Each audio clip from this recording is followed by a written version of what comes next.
Dans un sens, évidemment, on pourrait dire que le manuscrit se trouve au fond d'un puits, mais alors pas chez nous, puisqu'il n'y aurait plus de puits. Donc à un moment donné, l'auteur se serait déplacé, ne fût-ce qu'un temps très court, emportant le manuscrit, mais pour en faire quoi? D'une part, personne ne se souviendrait de l'avoir jamais vu se déplacer. D'autre part, tous ceux qui l'auraient connu mieux que de vue affirmeraient que le manuscrit était toujours vissé à sa table et qu'il ne pouvait travailler que là. Il faudrait donc admettre, pour ne pas laisser foirer la dernière chance, qu'il se soit déplacé, disons, 1 ou 2 jours avec le manuscrit, que personne ne l'ait vu partir et qu'il soit revenu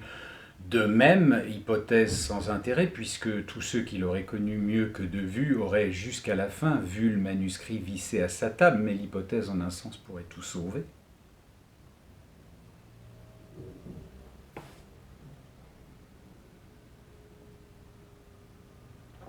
Que ce manuscrit donc s'en irait à volo, et tout ce qu'il y aurait mis, se relevant la nuit, ne mangeant plus, vivant pour ainsi dire à l'écoute non seulement des mots et des bruits, mais des plus informulables silences, et Dieu sait s'il y en aurait, s'il y en aurait eu.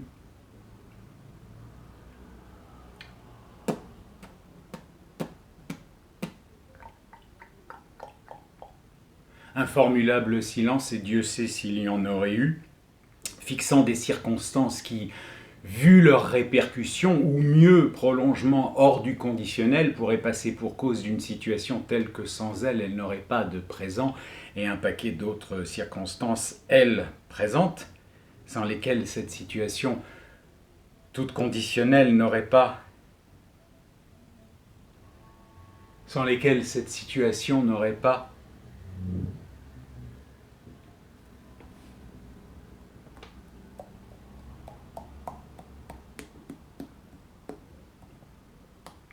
sans lesquelles cette situation de conditionnel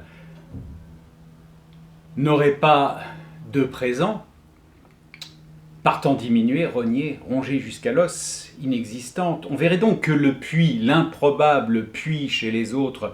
serait une façon, restons vagues, une façon de s'en tirer,